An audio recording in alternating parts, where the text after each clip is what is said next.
আমরা বেটা মানুষ না, আমরা কিন্তু পুরুষ মানুষ। আমরা কিন্তু পুরুষ মানুষ, আপনারাও বুঝবেন। আমরা তো তিনজন পুরুষ মানুষ। আমরা কি কারণে পুরুষ মানুষ ফার্স্ট দুলাভাই বলেন।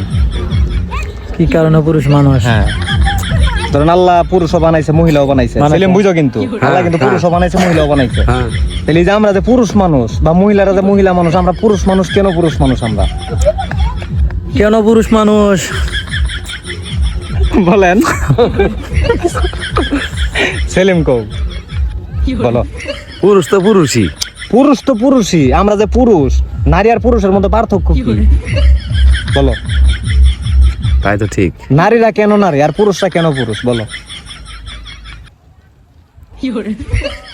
আসলে কি দুইটা লোকই কিন্তু জানে। আসলে ওনাদের মানে ওনারা ক্রিটিক্যাল পয়েন্টের লোক, বুঝছেন? মানে ওনারা সহজে বলতে চাইছে না, কিন্তু ওনারা জানেই কিন্তু যে আমরা পুরুষ কেন পুরুষ। আসলে আমরা পুরুষের জন্য পুরুষ, আমাদের কিন্তু মুসলমানি করানো লাগে।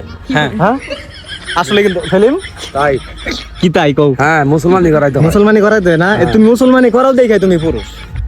এত এত এত কিছুই করা লাগে। এটা আমার এটা এটা লেগে আমি পুরুষ, এইগুলা খাওয়া লাগবো। আর আমি না ভুল বলছি, তুমি তো এরকমই। হ্যাঁ, আসলে কি ও কাজের লোক দিয়ে ওই যে আপনার কচু মুহিরও চাষ হয়। আর আমি না মুরব্বী হয়ে গেছি, আমার না বুদ্ধি কি। তোমার তো কি অবস্থা? ওই দেখো আরেকটা